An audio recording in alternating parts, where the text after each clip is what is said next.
আসসালামু আলাইকুম রহমতুল্লাহি ওবরাকাতুহু। দেখতে পাচ্ছি এখানে যে বৃদ্ধ লোকটি সম্পর্কে উনি নানা হয়। আসলে উনি এসেছেন ওনার এই ছেলের জন্য। আপনি একটু সোজা হয়ে বসেন মামা। ওনার ফেসের মধ্যে কিছুটা আলামত আছে দেখতে পাচ্ছি। উনি একসময় মসজিদে ইমামতি করতেন, লেখাপড়া করতেন, মুয়াজ্জিনি করতেন। যে মসজিদে ছিল সেই মসজিদ থেকেই ওনাকে মহিলা পরি জিনের আসর হয় এবং ওনাকে অনেকভাবে ডিস্টার্ব করে। এবং একটা সময় গিয়ে উনি এত বড় কঠিন রোগাক্রান্ত হয়ে পড়ে যে, আমরা হাতগুলো একটু দেখি, উনি মারা যাওয়ার মতো অবস্থা ছিল।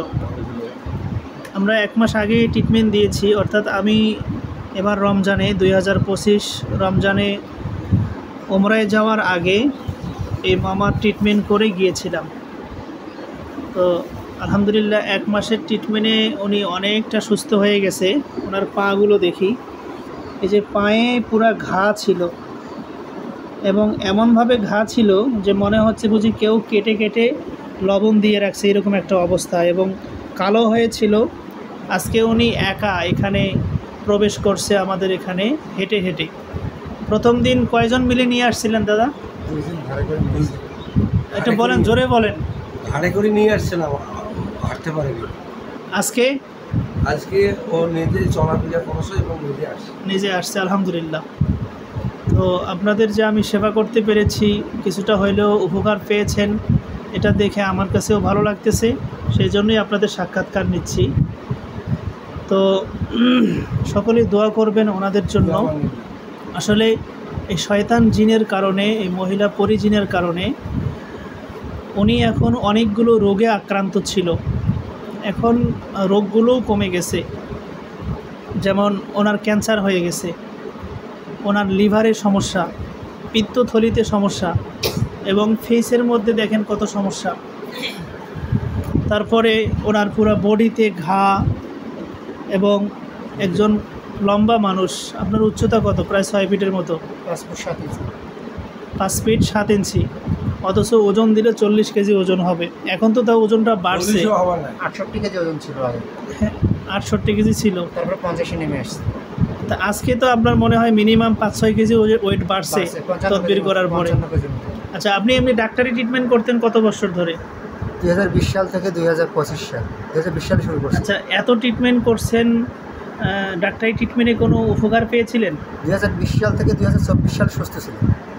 আচ্ছা, তারপর আবার 2024 সালে আবার অসুস্থতা ফিরে আসে। তো ওনার মুখে শুনলেন যে উনি 5 বছর ধরে ট্রিটমেন্ট করতেছে। মূলত এই শয়তান জিনগুলো শারীরিকভাবে যে ক্ষতিগুলো করছে, ঔষধ খাওয়ার পরে কিছুটা ভালো হইলেও উনি স্বাভাবিক হইতে পারে নাই। এবং আজকে তো ওনার অবস্থা অনেক ভালো। 1 মাস আগে ওনার অবস্থা অনেক করুণ ছিল।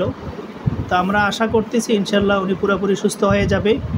বর্তমান যে ক্যান্সারের সমস্যা ধরা পড়েছিল, তারপরে লিভারের সমস্যা, এই যে স্কিনের সমস্যা, এই সবগুলো সমস্যা নিয়ে আপনি কয়েকদিন আগে আমরা ডাক্তারের কাছে গিয়েছিলেন। কোথায় গিয়েছিলেন? পিজি হাসপাতালে, ঢাকা পিজিতে ছিলেন। বঙ্গবন্ধু হাসপাতাল। সেখানে ডাক্তাররা এখন বর্তমান রিপোর্টে কি বলতেছে? বর্তমান রিপোর্টে বলতে ওইখানে ওরা ট্রিটমেন্ট দিছে। ওইখানে ট্রিটমেন্ট পরীক্ষায় মানে আপনার রোগের অগ্রগতি সামনের দিকে, নাকি আস্তে আস্তে জীবাণুগুলো ধ্বংস হচ্ছে, ভালোর দিকে যাচ্ছে? কোনটা রেজাল্ট কি, নেগেটিভ না পজিটিভ আসতেছে? ওরা ওখানে কেমো দিতে বলছে। কেমো দিতে বলছে? হ্যাঁ, কেমোথেরাপি। আর বর্তমান আপনার অবস্থা শারীরিক এবং ডাক্তারের রিপোর্টে কতটুকু নর্মাল পাচ্ছেন? আগের চেয়ে কম না বেশি? আগের থেকে কম। আগের থেকে কম। যাক, আলহামদুলিল্লাহ, দোয়া করবেন। আশা করি বাকি 2 মাসের তদবিরে ইনশাআল্লাহ সুস্থ হয়ে যাবে। আল্লাহ ওনাকে ভালো রাখুক। আসসালামু আলাইকুম রহমতুল্লাহ।